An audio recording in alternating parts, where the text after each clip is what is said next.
Hi, I'm Alejandro Miriconcha from Nutanix. Today I'm going to talk about image bandwidth throttling policies. These policies allow us to control how much bandwidth is consumed by image operations in PE clusters registered to a PC.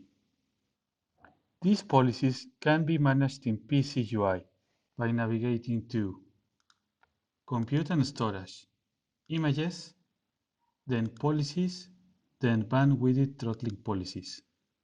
In this view, we can see a list of the existing policies.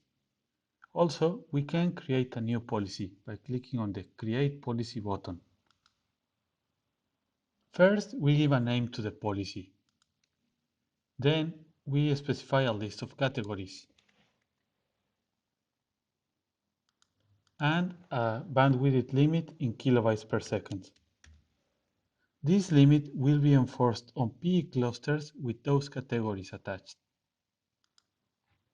Clicking on a policy name shows the clusters enrolled into that policy. We see clusters names and their effective bandwidth limit. Multiple policies may apply to any cluster. The limit that is actually enforced on it is the minimum of those.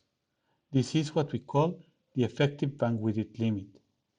Here we see a tooltip telling us that a different policy with a lower limit applies to this cluster.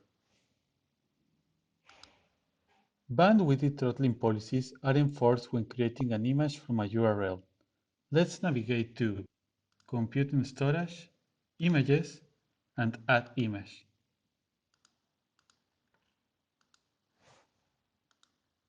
In this view, where we select clusters where the image will be placed, we can see the effective bandwidth limit that will be enforced on each cluster.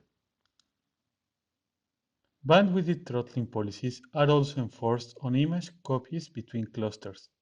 These operations happen when creating a VM which requires an image that is not present in the cluster or as part of image placement policy enforcement.